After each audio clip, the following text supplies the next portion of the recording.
The cold leather of the steering wheel was the only real thing in the world. Eleanor's knuckles were white where she gripped it, her rings digging into her fingers. She drove without a destination, the manicured perfection of the Greenwich suburbs blurring into a smear of expensive streetlights and sleeping mansions. An hour ago she had a life, a beautiful home, a wealthy husband, a future that was placid and predictable and secure. Now all she had was the roar of a German engine and the image seared behind her eyes. Marcus, her husband of 5 years, tangled in their Egyptian cotton sheets with a woman half her age. The shock was not the infidelity she had suspected for months, a quiet, cold dread that settled in her bones. The shock was the sheer, brazen carelessness of it. The champagne bottle left on her nightstand, the woman's laughter echoing from their bedroom as Eleanor walked in, home early from a charity dinner she had loathed. She hadn't screamed. She hadn't thrown anything. She had simply turned around, walked back down the marble staircase, taken her car keys from the silver bowl by the door, and left. The silence of her departure was its own kind of violence. Now the numbness was beginning to recede, replaced by a razor-sharp clarity. Marcus would expect tears. He would expect a dramatic scene, followed by a tearful reconciliation brokered by expensive jewelry and hollow promises. He thought he knew her. He thought she was an ornament, another beautiful acquisition to decorate his perfect life. He had no idea who he had married. She was not a crier. She was a strategist. Her mind, which had felt slow and fogged for years, was now working with terrifying speed. She couldn't go to a hotel. He would find her in an hour. She couldn't go to friends. They were his friends, really part of the same shallow ecosystem. Running was a temporary solution. He would use his money and his influence to pull her back, to smooth things over, to preserve the facade. To truly escape Marcus, she needed more than distance. She needed an anchor he could not move. She needed a fortress he would not dare assail.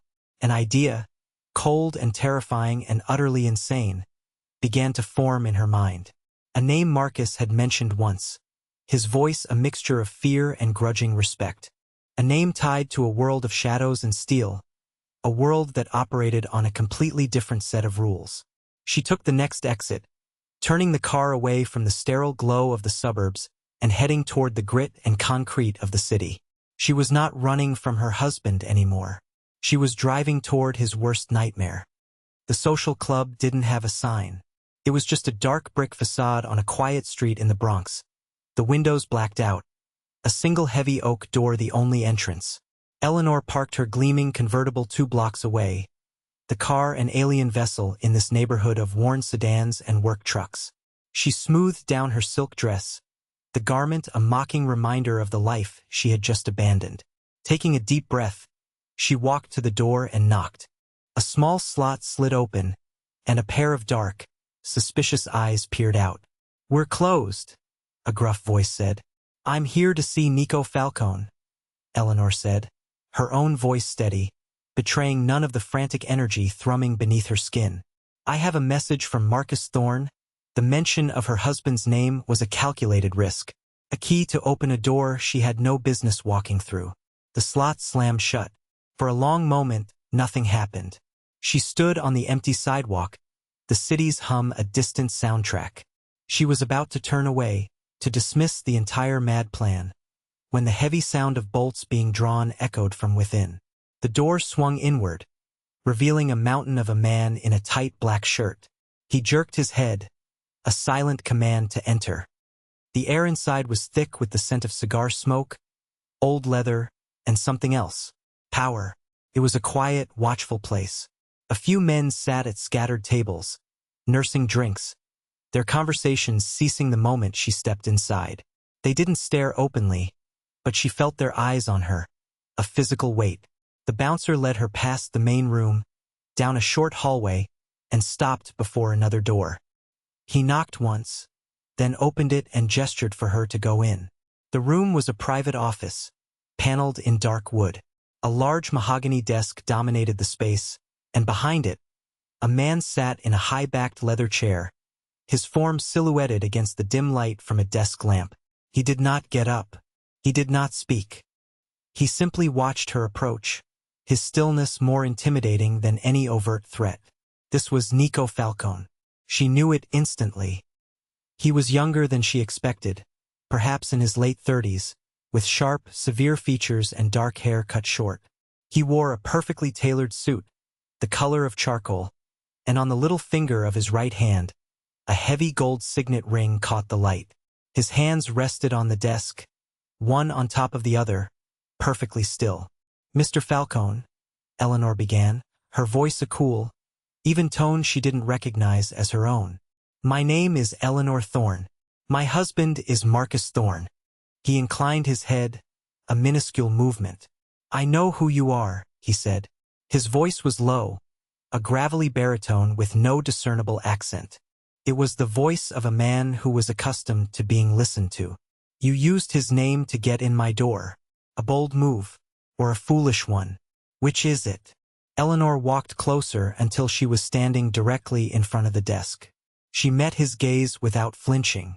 His eyes were the color of dark, aged whiskey, and they missed nothing. "It was a necessary one," she replied. "I have something you want.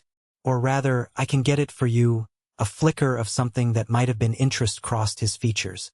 "And what is it I supposedly want from the wife of Marcus Thorne?" he asked, his tone laced with a faint, dangerous amusement. She didn't hesitate. "The Codex Gigas facsimile, the one made in the 18th century. My husband acquired it through a private and highly illegal sale last year. I know you've been looking for it. I know your offer was rejected." The amusement vanished from his face, replaced by a cold, predatory focus. He leaned forward slightly, the movement economical and precise. The room suddenly felt 10 degrees colder. He knew about the book, and he knew she was not bluffing. "You have my attention, Mrs. Thorne," he said slowly. "What is your price?" This was the moment, the precipice. She could feel her heart hammering against her ribs, a frantic bird in a cage of her own making. She took one more steadying breath. "I want out," she said. "Completely out. I'm leaving my husband, but he won't let me go. He'll use his money, his lawyers, his connections. He will hound me until I break and come back. I need an escape he can't breach, a protection he won't dare to challenge." Nico leaned back in his chair, his eyes never leaving hers. He steepled his fingers, the signet ring gleaming.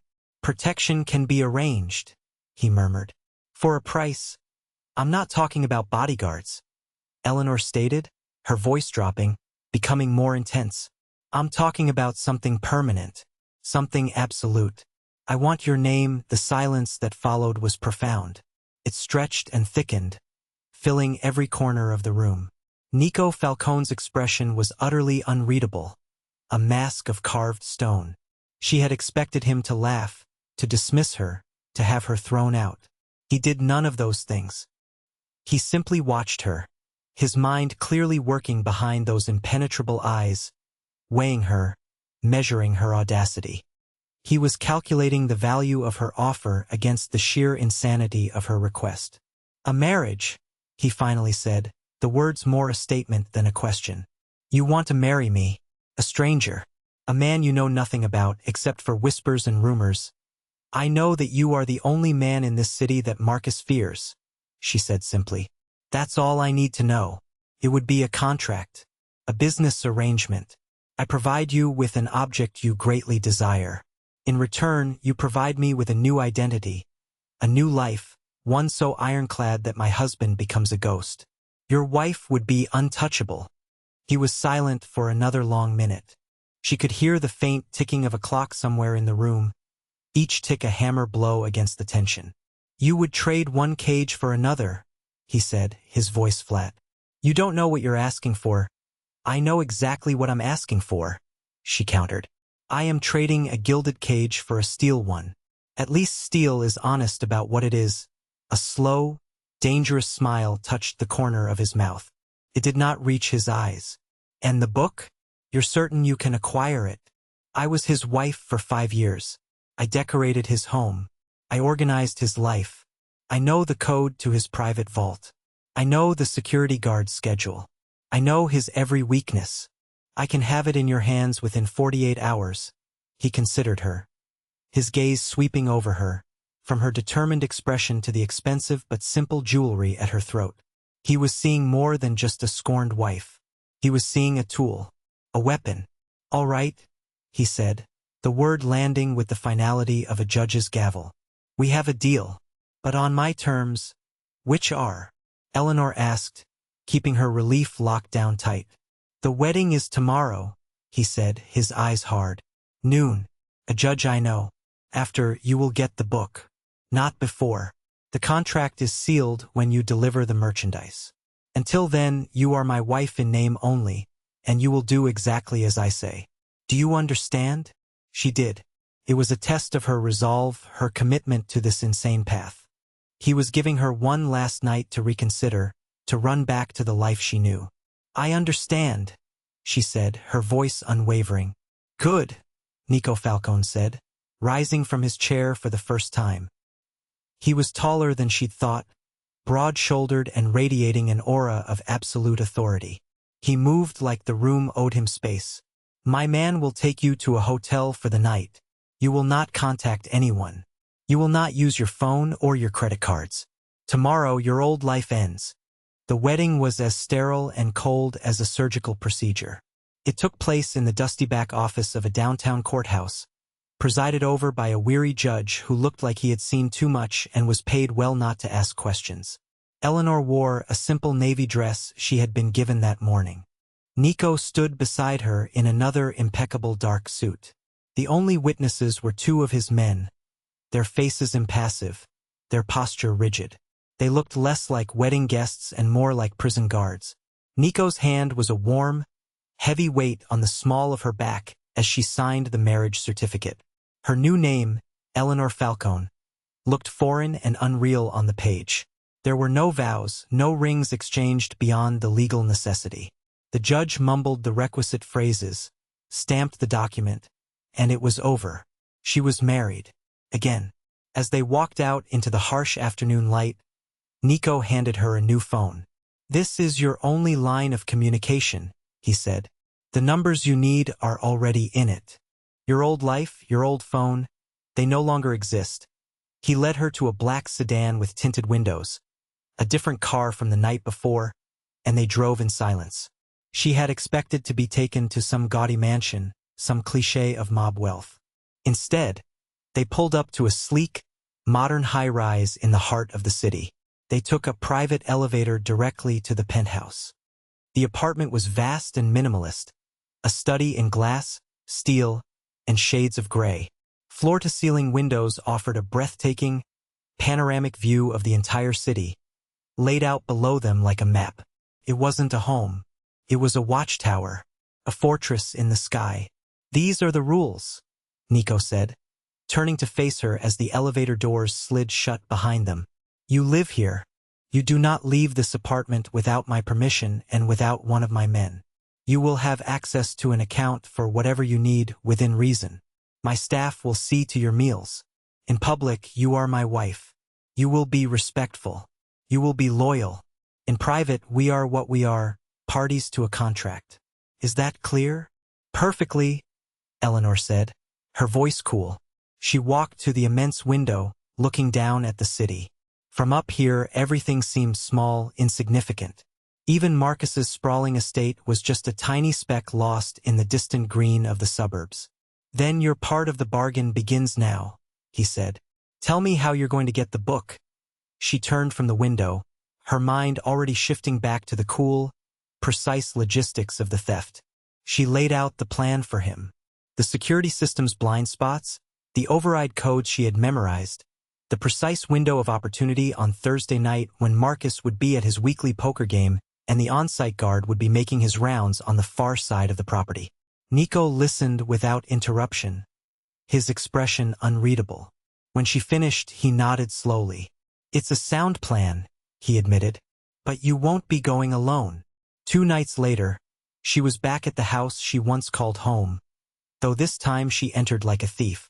Nico had insisted one of his men, a silent, efficient shadow named Sal, accompany her. They moved through the manicured gardens, the darkness a welcome cloak. Eleanor's heart beat a steady, controlled rhythm. This wasn't about emotion anymore. It was a transaction. She punched in the code for the service entrance, the familiar numbers feeling strange under her fingers. The house was silent, just as she had predicted. They moved quickly and quietly to Marcus's study. The vault was hidden behind a large, antique map of the world. Eleanor's hands were steady as she manipulated the combination dial, then entered the biometric override using a digital copy of Marcus's fingerprint she had lifted from a glass weeks ago, a precaution she had taken without knowing why. The heavy steel door swung open with a soft hiss. The vault was filled with Marcus's treasures. Rare coins, jewels, and on a velvet-lined shelf, the book. It was enormous, bound in dark leather with ornate silver clasps. The facsimile of the Devil's Bible. She lifted it carefully. It was heavier than she remembered. Sal took the book from her, his movements economical, placing it gently into a specially designed protective case. They were in and out in under 7 minutes. As they drove away, leaving the house and her old life behind for the final time, Eleanor felt not a pang of regret, only the cold, clean satisfaction of a job well done. Back at the penthouse, Nico was waiting. Sal placed the case on the long dining table. Nico opened it, his gaze intent. He ran a gloved hand over the binding, his touch almost reverent. He spent nearly half an hour examining it, his expertise obvious. Finally, he looked up at her, and for the first time, she saw something other than cold assessment in his eyes. It was a flicker of genuine, grudging respect. "The quality is even better than I was led to believe," he said, his voice low. "You've honored your part of the contract, Eleanor," he said her name, and it sounded different from his lips. Heavier, more permanent. The acquisition of the book did not go unnoticed. Nico had rivals, and the most aggressive among them was a man named Julian Bellini. The Bellini family had also been hunting for the facsimile, and its sudden disappearance into Falcone territory was seen as a direct challenge. A week after Eleanor had delivered the book, the first reprisal came. She and Nico were leaving a restaurant, a quiet place in Little Italy he favored. They were walking toward his car when Nico suddenly stopped. His body went rigid. He grabbed her arm, his grip like iron, and pulled her behind a thick marble pillar just as the sound of a screeching engine filled the narrow street. A dark sedan sped past, and from the passenger window, the distinct muzzle flash of a suppressed weapon spat 3 quick shots into the side of their car, shattering the windows. It was over in seconds. The sedan disappeared around the corner, leaving behind the tinkle of falling glass and the sudden, shocked silence of the street. Nico held her pinned against the pillar for a long moment, his body a solid shield in front of hers. She could feel the heat of him, the hard lines of his chest against her back, the steady, controlled beat of his heart. He was utterly calm, lethal. When he finally stepped back, his face was a cold mask, but his eyes were blazing with a fury that was terrifying to behold. He scanned the street, his men already moving, speaking into their wrists, securing the area. "Are you all right?" he asked her, his voice tight. She nodded, unable to speak. The attack had been too fast, too sudden. "This was Bellini," he said, more to himself than to her. He ran a hand over his face, a gesture of profound frustration, and in that moment his control slipped. Just for a second. "He uses the same tactics, the same cowardice." His voice was raw with an old pain. "My brother, Lorenzo. He was killed in a car. They waited for him. I was supposed to meet him. I was late." The admission hung in the air between them. A stunningly vulnerable confession from a man made of stone. He had failed to protect his brother, and the guilt was a wound he carried every single day. It was the source of his rigid control, his obsession with precision. He looked at her then, and she saw not the ruthless mafia boss, but the man haunted by a ghost. The incident in the street changed things. The abstract danger of Nico's world became terrifyingly real. But something else shifted, too. The wall between them, the one built of contracts and cold convenience, had developed a crack. He had shown her his wound, however briefly, and she could not unsee it. Life in the penthouse continued, a routine of quiet, watchful days. But now, she found herself watching him, noticing the way he held himself when he thought no one was looking, the tension in his shoulders that never fully eased. He started talking to her more, not about his business but about the city, about art, about books. He discovered her background as a rare book appraiser was more than a hobby, that her knowledge was deep and academic. He would bring her old volumes from his collection, and they would spend hours in the quiet of his library, their conversation a strange island of normalcy in a sea of peril. Meanwhile, Marcus was not idle. Having lost her, he began to retaliate in the only way he knew how. He froze every joint account, canceled every credit card in her name, and filed a missing persons report, painting himself as the worried, heartbroken husband. His lawyers sent threatening letters not to Nico, but to the ghosts of Eleanor's past, to her estranged parents, to her old college roommate. He was trying to smoke her out, to create a public narrative that would force her back into the light. Nico's organization handled it with brutal efficiency. The lawyers were visited. The investigators were warned off. But the pressure was constant.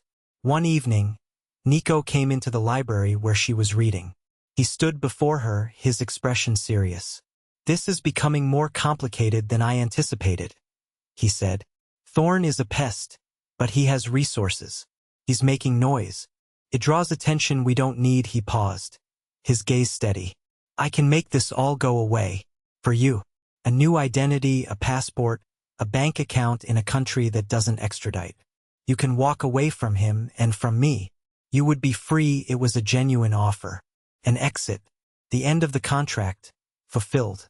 She could take it and disappear, live a quiet life somewhere sunny and forget both Marcus Thorn and Nico Falcone ever existed. The old Eleanor, the one who had driven away from her Greenwich home in a blind panic, would have taken it in a heartbeat. But she wasn't that woman anymore.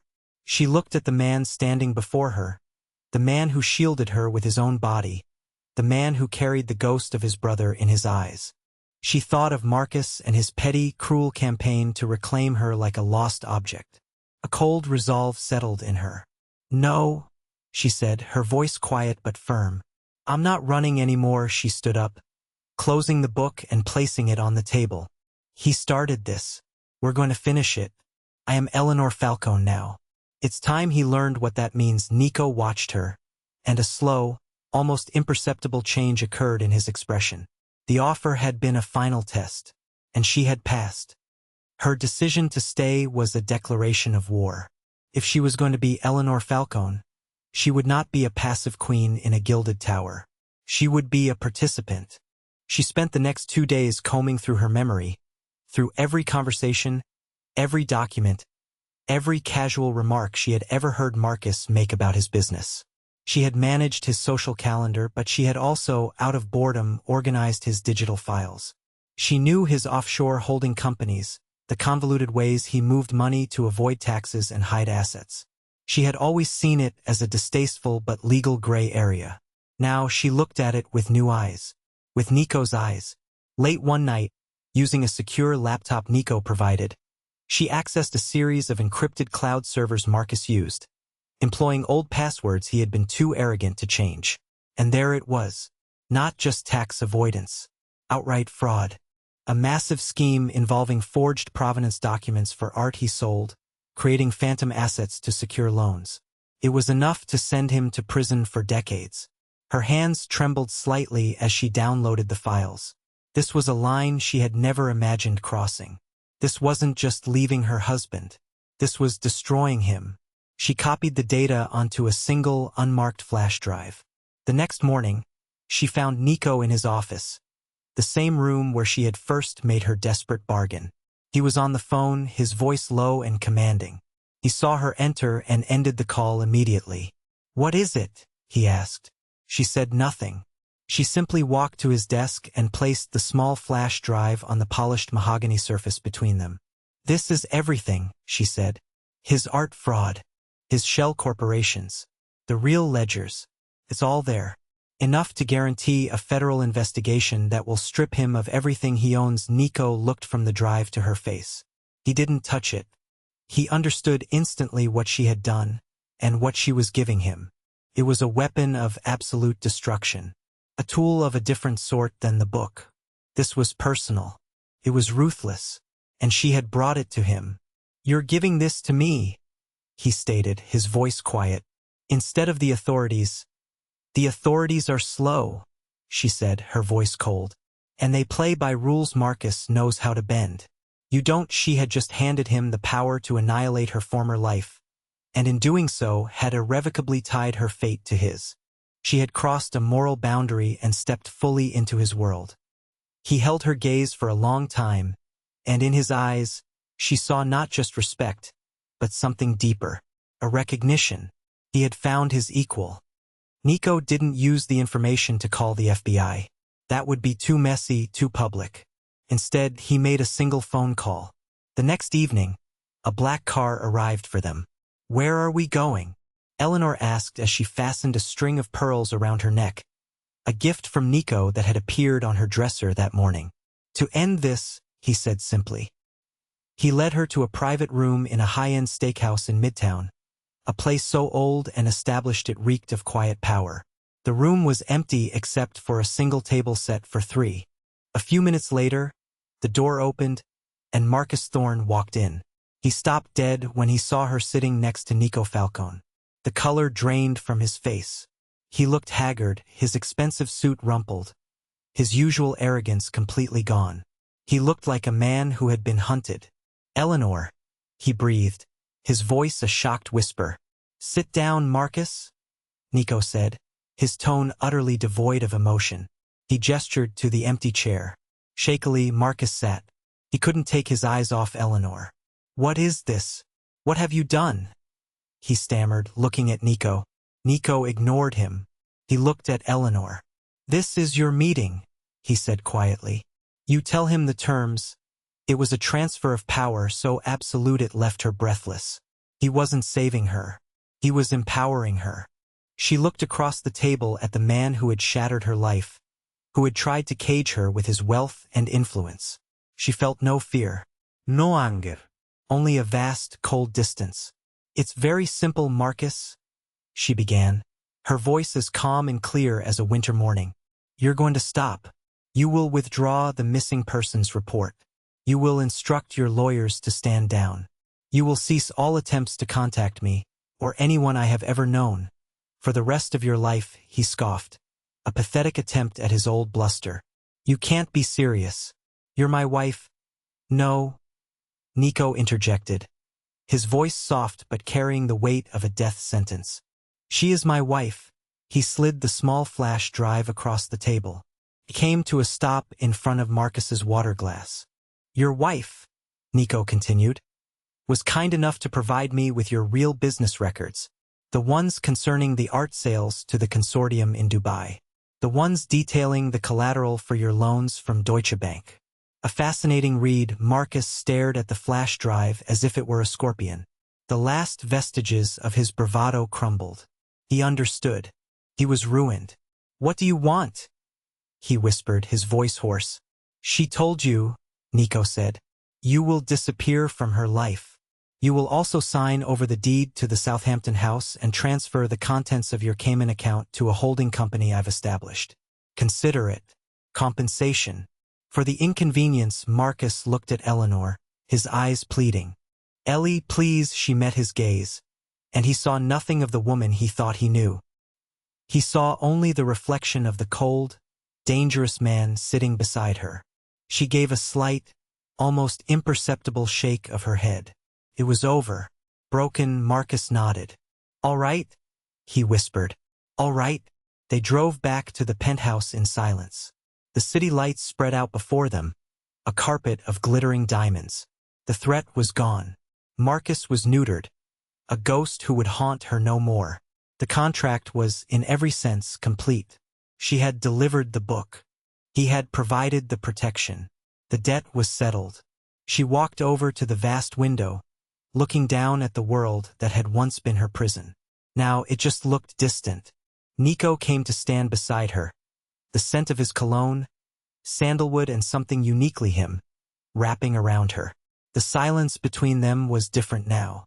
It wasn't the empty, watchful silence of their first days together. It was charged, heavy with unspoken things, with the weight of shared danger and crossed lines. "It's done," he said, his voice a low rumble beside her. "He won't bother you again," he paused, and she could feel his eyes on her. "The arrangement was for your safety. You're safe now. The terms of our contract have been met." He was giving her the out again. The final one. He was telling her she was free to go. His debt was paid. Hers was too. She could walk out that door and build a new life, truly free, beholden to no one. She thought about it for a moment. A quiet life somewhere. A life without the constant threat of violence. Without the ghosts that haunted this man. A normal life. It held no appeal. She turned to face him.